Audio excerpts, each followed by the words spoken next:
Hi friends, எல்லோரும் எப்படி இருக்கீங்க?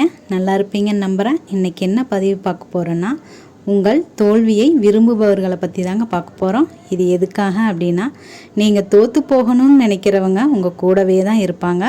உங்களுக்கு தெரியாதவங்க யாரும் நீங்கள் தோற்று போகணும்னு நினைக்க மாட்டாங்க. அதுக்காகத்தான் நானும் எதையும் மனசில் வச்சுக்க மாட்டேங்க. எதாக இருந்தாலும் ஓப்பனாக வெளியே சொல்லிடுவேன். அப்படி சொல்கிறதுனாலேயே என்னமோ நான் நினைக்கிற எதுவும் நடக்கிறதே இல்லை. அதுக்காகத்தான் இந்த பதிவு.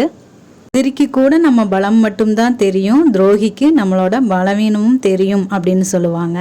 அதுக்காக நண்பன் யாரு துரோகி யாரு அப்படின்னு கண்டுபிடிச்சிட்டு இருக்க வேண்டிய அவசியம் இல்லை. நம்மளோட இலக்கை அடையிற வரைக்குமாவது அதையே கொஞ்சம் ரகசியமாக வச்சுருந்தாவே போதும். ஏன்னா நம்ம பலகீனத்தை தெரிஞ்சுக்கிறதுக்காகவும் நம்ம தோல்வியை பார்த்து சந்தோஷப்படுறதுக்காகவுமே ஒரு சிலர் நெருக்கமாகவே கூட பழகிறாங்க. அதுக்காகத்தான் நம்மளும் இதை புரிஞ்சுக்காம எல்லாத்தையும் ஓப்பனாக வெளியே சொல்லிடுவோம். அதுக்கப்புறம் ஒரு கட்டத்தில் நம்ம கூட பழகினதை ஸ்டாப் பண்ணிடுவாங்க. அதுக்கப்புறம் தான் தெரியும் இவங்க எதுக்காக நம்ம கூட இவ்வளோ க்ளோஸாக இருந்தாங்க அப்படின்னு. அதனால் யாராக இருந்தாலும் அளவோடு பழகுங்க. உங்கள் ரகசியத்தை பாதுகாப்பாக வச்சுருங்க, வெற்றி கிடைக்கிற வரைக்கும். நீங்கள் நல்லா இருக்கணும் அப்படின்னு சொல்கிறவங்க கூட அவங்கள விட நீங்கள் நல்லா இருக்கிறத விரும்ப மாட்டாங்க.